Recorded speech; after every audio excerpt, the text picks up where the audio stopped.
안녕하십니까. 재정회계법인 이병섭 회계사입니다. 오늘은 세대생략 상속과 대습상속에 대해서 알아보도록 하겠습니다. 세대생략 상속은 선순위 상속인 전원이 상속을 포기하거나 생전에 피상속인이 세대를 생략한 유증을 한 경우에만 적용이 된다. 세대생략 상속은 이제 일반적으로 할아버지에서 아들로 이제 상속을 받게 되는데, 세대생략 상속이라는 아들 건너뛰고 할아버지에서 손자를 받는 경우를 얘기를 합니다. 많은 분들께서 나는 이제 재산이 충분한데 할아버지 재산을 그냥 손자한테 넘기는 방법이 없냐 많이 문의해 주시는데, 두 가지 방법이 있습니다. 이제 첫 번째로는 선순위인 상속인 전원이 상속을 포기해야 됩니다. 나뿐만 아니라 내 형제가 있는 경우 형제들이 같이 포기를 해주셔야 되고요. 그 두 번째로는 생전에 피상속인이 세대를 생략한 유증을 한 경우, 즉 유언에 따른 증여를 한 경우에는 이 두 가지 케이스의 경우에 세대 생략 상속이 가능합니다. 그 이외의 경우에는 만약에 이제 이 부분을 무시하고 상속을 받는다고 하면은 아들에서 손자로 증여한 걸로 보아서 증여세가 부과될 수 있음을 유의하시기 바랍니다. 세대생략 상속은 일반적으로 이제 상속세가 한 번밖에 부과되지 않기 때문에 할증과세하는 그런 불이익이 있는데요. 이 부분을 좀 고려하더라도 유리한 부분이 있기 때문에 많이들 선택을 하십니다. 구체적으로 계산 방법은 이 표를 보시면 됩니다. 상속세 산출 세액에서 곱하기 총 상속 재산분의 피상속인의 자녀를 제외한 직계 비속이 상속받은 재산가액. 좀 어려운 말로 되어 있지만 손자라는 의미입니다. 여기다가 이제 30%를 곱하게 되고요. 만약에 그 손자가 미성년자이거나 그 20억을 초과하는 재산을 받았을 경우에는 40%를 할증과세하게 됩니다. 사례로 한번 알아보도록 하겠습니다. 부친의 3억으로 상속이 개시됐고 1순위 장남, 차남, 손자, 손녀 이렇게 구성되어 있습니다. 본인은 장남으로 본인의 상속 지분은 포기하고 대신 아들에게 상속할 수 있는가? 결론적으로 말씀드리자면은 증여세를 피하고 싶으시면은 1순위인 공동상속인, 여기 장남과 차남 두 분 다 상속을 포기하고 그리고 손자 1, 손자 2에게 상속을 받게 하게 되면은 증여세를 피하고 세대생략 상속을 할 수 있습니다. 두 번째, 사전증여 재산만 취득한 손자는 상속세 납부 의무가 없지만 유증 또는 사인증여를 받은 재산이 있는 경우에는 상속인에 해당하므로 상속세 납부 의무가 발생합니다. 어떤 의미냐면 저희 상속세 체계는 유산세를 방식으로 채택하고 있습니다. 즉 피상속인을 기준으로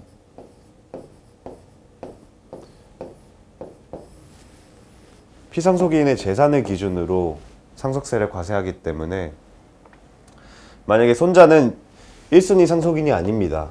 그래서 손자가 5년 전에 아니면 4년 전에 상속재산 사전증여를 받은 금액이 있더라도 상속인에 해당하지는 않기 때문에 상속세 납부 의무가 없습니다.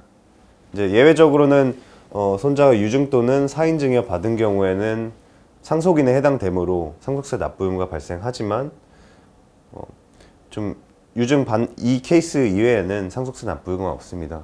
즉 사전증여를 5년 내에 받았는데 그 사전증여가 합산되고 다른 상속인들은 상속세를 더 많이 내야 되지만 손자는 아예 납부 의무가 없기 때문에 이 부분이 좀 다른 상속인분들한테는 좀 불합리한 경우라고 말씀드릴 수 있을 것 같습니다.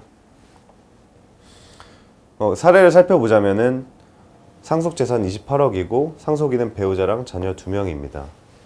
근데 이제 상속 개시 4년 전에 손자에게 5억 원을 증여했습니다. 특이사항, 손자는 상속세 납부 의무가 발생하는가?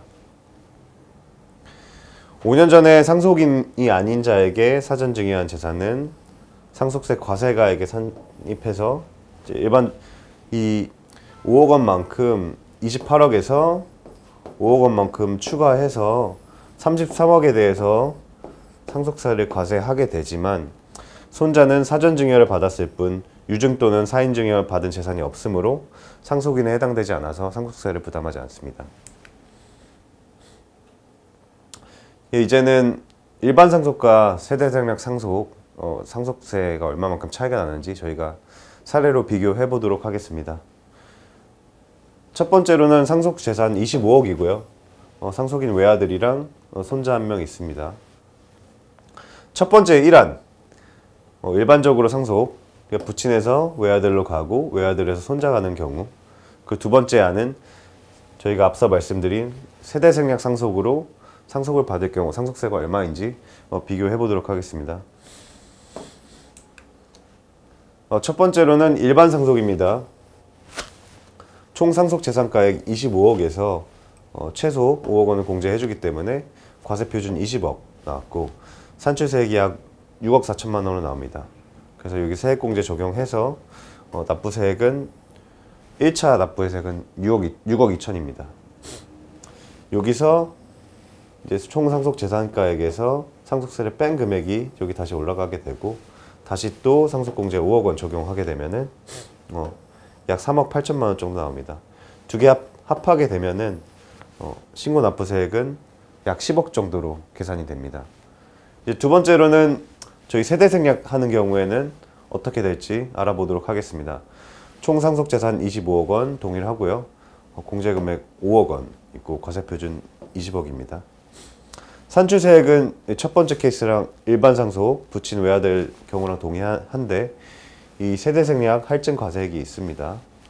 손자가 받는 금액만큼의 30%를 가산한 할증 과세액이 붙게 되고요. 이렇게 반영한 후에 총 신고 납부세액은 7억 6천만 원 정도 계산이 됩니다.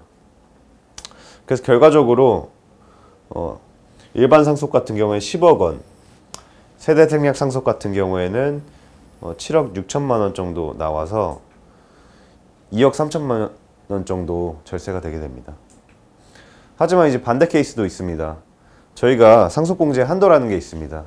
이 상속공제 한도는 그 총 상속 재산 가액에서 상속인이 이해자가 받게 되는 경우 상속공제 한도가 줄어들게 됩니다. 케이스로 다시 한번 자세하게 알아보도록 하겠습니다. 상속 재산은 15억이고 외아들이랑 손자 한 명 있습니다. 근데 외아들은 이번에는 재산을 아예 안 가져갑니다. 그래서 1안 2세대에 걸친 일반 상속, 2안은 세대 생략 상속입니다. 구체적으로 계산 산식을 보시면은 일반 상속 갔을 경우에는 최초에 2억 3천만 원이고 이렇게 빼서 다시 재상속 갔을 경우에는 1억 6천만 원이 계산이 돼서 총 상속세가 3억 9천만 원이 산출이 됩니다. 이 두 번째 케이스를 잘 보셔야 되는데 세대 생략 상속했을 경우 저희가 이번에는 아들한테 가는 금액이 제로라고 제가 말씀드렸고 상속공제 한도가 그러면 상속인 이외의 자에게 모두 상속이 됐으므로 제로가 된다. 상속공제 한도가 제로가 된다고 말씀드렸습니다. 그래서 상속공제 한도가 제로가 돼서 과세표준이 15억이 됩니다. 그래서 최초에 10억이었는데 이제 과세표준이 15억이 됐고 그래서 산출세액이 4억 4천만 원이 나옵니다. 그리고 여기다가 이제 할증과세 30%까지 적용되면은 산출세액이 5억 7천만 원이 나옵니다. 그래서 결과적으로는 이제 차이 금액이 약 1억 5천 정도 발생해서 오히려 세대 생략 상속을 할 경우에 금액이 더 많이 나오게 됩니다. 마지막으로는 대습상속인데요. 대습상속이란 직계비속 또는 형제자매가 상속 개시 전에 사망하거나 결격자가 된 경우에 그 배우자와 직계비속이 있는 때에는 그 순위에 가름하여서 상속인이 된다입니다. 사례를 보시면은 상속인이 3명입니다. 자녀 1, 자녀 2, 자녀 3인데 자녀 1이 기존에 사망하게 됐습니다. 근데 대신 이제 자녀 1에게 배우자와 아들 1명이 있습니다. 이 경우에는 대습상속으로서 자녀 1의 몫인 그러니까 법정 상속 지분 3분의 1일 3분의 1을 이제 배우자와 손자가 나눠 갖게 됩니다. 그리고 앞서 말씀드린 세대생략 할증 과세는 이 경우에는 적용되지 않습니다. 예, 지금까지 경청해 주셔서 감사합니다.